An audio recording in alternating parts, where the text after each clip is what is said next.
জিমেলকে টেক্কা দিতে এক্সমেল আনছে ইলন মাস্ক। বর্তমানে সোশ্যাল মিডিয়ার মধ্যে সবচাইতে বেশি ব্যবহৃত হয় ফেসবুক, কিন্তু সবচেয়ে বেশি আলোচনায় থাকে এক্স। বিশ্বের অন্যতম ধনী ব্যক্তি ইলন মাস্কের এই প্ল্যাটফর্মটি নানা কারণে আলোচনা ও সমালোচনার তালিকায় রয়েছে। তবে এবার ইলন মাস্ক জিমেলকে টেক্কা দিতে নিয়ে এসেছে এক্সমেল। যদি এমনটা হয় তাহলে গুগলের জিমেলের প্রধান প্রতিপক্ষ হয়ে উঠতে পারে।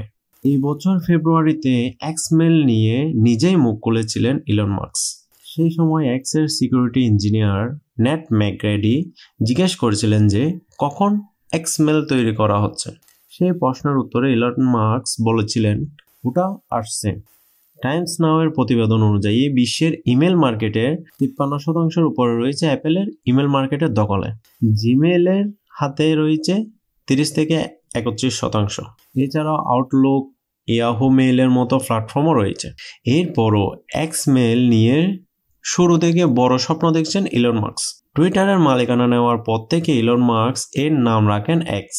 এরপর থেকে এটিকে বহুমুখী বা মাল্টিফাংশনাল প্ল্যাটফর্ম হিসেবে তৈরি করার স্বপ্ন দেখছেন তিনি। শুধু সোশ্যাল মিডিয়ায় সীমাবদ্ধ না থেকে শপিং, পেমেন্ট থেকে ইমেল, সর্বত্র এক্স প্ল্যাটফর্মকে ছড়িয়ে দেওয়ার লক্ষ্যে রয়েছে ইলন মাস্কের। এবার এক্সমেল কতখানি মানুষের মনে জায়গা করে নিতে পারে তাই দেখার পালা। ধন্যবাদ সবাইকে।